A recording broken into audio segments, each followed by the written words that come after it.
Halo teman-teman, kali ini saya akan menjelaskan tentang pegadaian. Sebelumnya nama saya Jessica, kelas KA.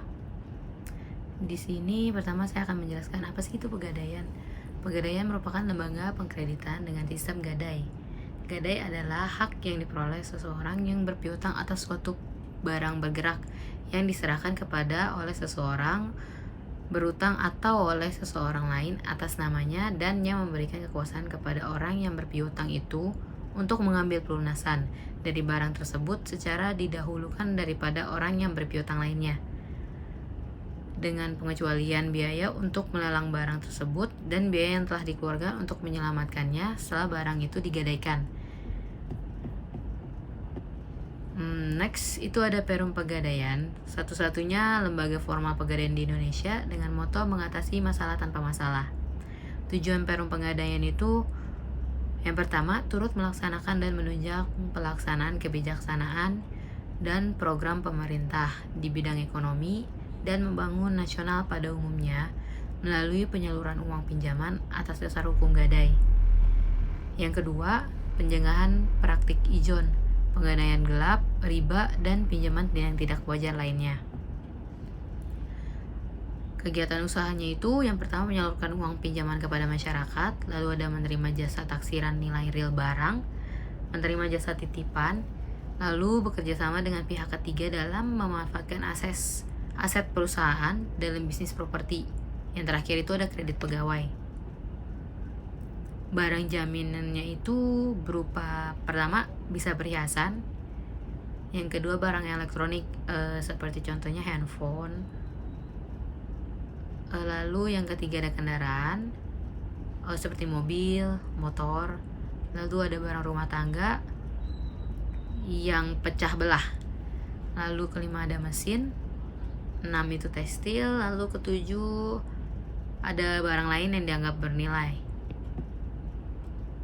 Sumber pendanaannya ini yang pertama dari modal sendiri, yang kedua penyertaan modal dari pemerintah, yang ketiga pinjaman jangka pendek dari perbankan, yang keempat ada pinjaman jangka panjang dari KLBI, yang kelima ada dana masyarakat melalui penerbitan obligasi. Prosedur pemberian dan pelunasan pinjaman. Calon nasabah datang langsung ke loket penaksir dan menyerahkan barang yang akan dijaminkan dengan menyerahkan KTP atau surat kuasa jika pemilik barang tidak dapat datang sendiri.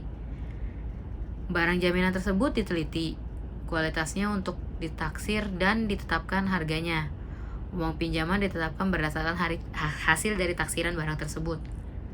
Lalu pembayaran uang pinjaman dilakukan oleh kasir tanpa ada potongan biaya apapun kecuali potongan premi asuransi. Lalu ada manajemen modal ventura. Manajemen modal ventura itu adalah badan usaha yang melakukan usaha pembiayaan dalam bentuk penyertaan modal ke dalam suatu perusahaan yang menerima bantuan pembiayaan untuk jangka waktu tertentu. Karakteristiknya ini pada dasarnya merupakan pengumpulan dana yang berasal dari investor dan dikelola secara profesional oleh perusahaan MV untuk diinvestasikan pada perusahaan yang membutuhkan modal. Pembiayaan pada usaha dengan risiko bisnis yang tinggi sehingga expected return-nya juga tinggi. Keuntungan PMV berupa capital gain atau dividen. Pembiayaan untuk usaha atau gagasan yang menjanjikan keuntungan besar. Pembiayaan dalam bentuk penyertaan saham dengan jangka waktu tertentu. Yang terakhir itu penyertaan bersifat aktif. Tujuan modal ventura ini ada berbagai macam. Di antaranya, yang pertama, memungkinkan dan mempermudah pendirian suatu usaha.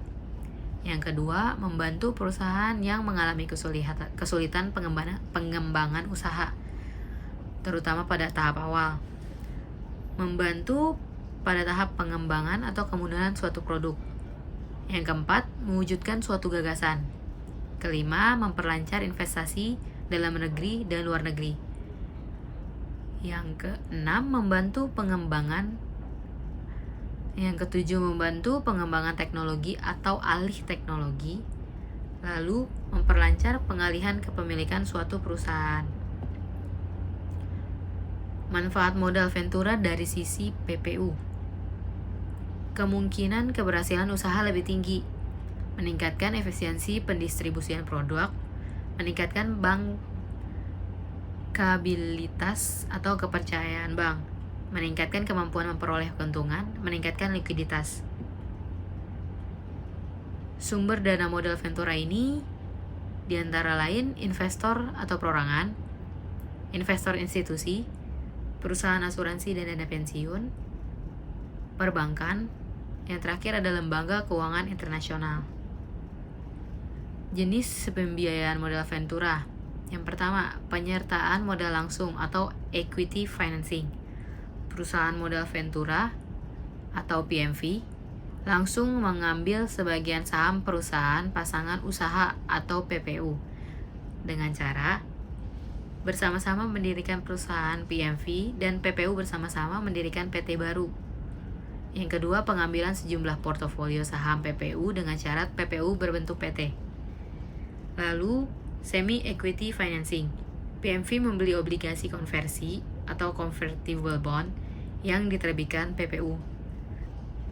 Lalu ada pembiayaan bagi hasil dilakukan pada PPU yang belum berbentuk badan hukum. Tahap-tahap pembiayaan itu yang pertama ada early stage financing. Pembiayaan pada perusahaan yang baru berdiri sehingga tingkat resiko kegagalan tinggi. Di dalam early stage financing ini juga ada terdapat 3 bagian. Yang pertama seed financing, itu PPU baru melakukan penelitian dan riset untuk mewujudkan gagasan.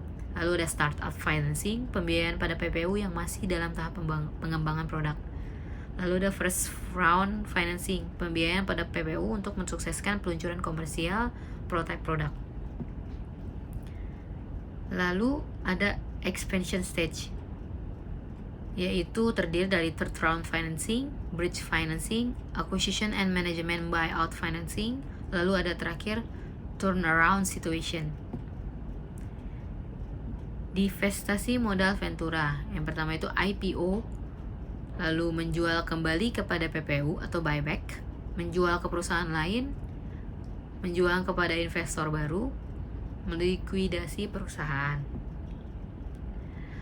Oke, sekian penjelasan dari tentang pegadaian dan modal ventura. Salam dari Jessica, kelas KA. Terima kasih.